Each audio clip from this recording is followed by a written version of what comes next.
Bienvenue dans Métropole Hebdo en 2018. Ravi de vous retrouver pour une nouvelle année d'infos, d'actu, de réactions et d'analyses pour réveiller chaque semaine encore votre instinct métropolitain. 2,80 m, qui l'eût cru? L'Isère est montée en ce tout début d'année en raison de fortes pluies, accélérant la fonte des neiges et provoquant la fermeture des berges submergées à Grenoble. Du nouveau pain sur la planche de la métropole qui est compétent depuis le 1er janvier en matière de gestion des milieux aquatiques. Reportage Olivier Escalon. Branches d'arbres, boues et limons, les services voiries de la métropole ne chôment pas pour déblayer la voie sur berge. Depuis le début de la semaine, l'Isère reflue progressivement, ce qui a permis d'engager les opérations. Un baptême du feu pour le GEMAPI, le tout nouveau service de gestion des milieux aquatiques et de prévention des inondations de la métro.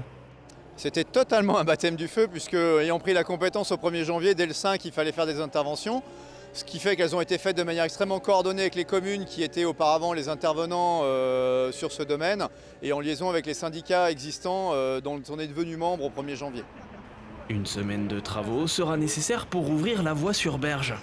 Première étape, une vingtaine d'agents de la voirie métropolitain déblaient les branches d'arbres et commencent à racler le limon. Puis les services de la ville de Grenoble prendront le relais. Les services de la ville de Grenoble et de la propreté urbaine notamment interviendront pour finir de nettoyer, notamment en arrosant et en balayant la voirie pour être sûr qu'il n'y ait plus de risque de glissade, notamment pour les cyclistes et les piétons ou les véhicules qui circuleront sur la voirie. La voie sur berge devrait rouvrir mardi 16 janvier. Et un pont plus loin, l'eau est montée sous la passerelle Saint-Laurent et qui s'est fait emballer, non pas par l'artiste Christo, même si ça y ressemble, mais pour protéger contre l'amiante. Les travaux se poursuivent sur le pont suspendu. Un reportage de Laurie Baillet. Pour assurer sa pérennité et la sécurité de ses usagers, la passerelle Saint-Laurent connaît depuis octobre dernier un ravalement complet.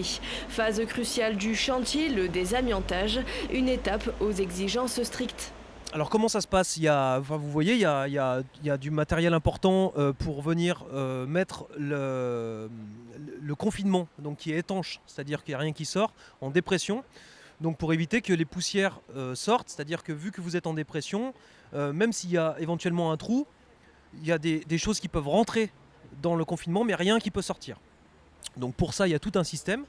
Et ensuite, il y a 4 personnes qui seront là pour sabler, donc pour envoyer du sable et venir retirer la peinture sur la structure. Du haut de ses 100 ans, le pont suspendu en a vu des vertes et des pas mûres. Il est rongé par la corrosion. Certaines parties doivent être remplacées, d'autres réparées ou encore nettoyées. C'est un chantier long et technique perché au-dessus de l'Isère. On a retiré la dalle, donc le tablier de l'ouvrage, donc c'est une dalle béton avec l'enrobé par-dessus, là où on marchait. Et ça représentait à peu près 140 tonnes. On est sur un pont suspendu, donc avec des suspentes. Donc pour qu'il soit équilibré, il faut qu'il y ait une charge qui le tienne au sol. Donc si on enlève cette charge, le pont aura tendance à remonter. Donc on vient lester l'ouvrage avec des grosses bâches. Donc il y a 40 tonnes d'eau, plus l'échafaudage qui représente à peu près 78 tonnes. Au total, 12 mois de travaux sont nécessaires pour remettre en état la passerelle Saint-Laurent. La fin du chantier est prévue en octobre prochain. Et c'est un chantier géré par Grenoble-Alpes Métropole. Pendant la durée des travaux, une déviation piétonne est mise en place. Elle fait 230 mètres. Et puis 2 arrêts de bus sont ajoutés à la ligne 40. Et puis travaux encore dès lundi prochain, 15 janvier. La place Grenette va subir ses premiers coups de pioche. Opération rajeunissement pour la place emblématique de Grenoble, qui est désormais libérée des voitures. Le mobilier urbain obsolète va être déposé.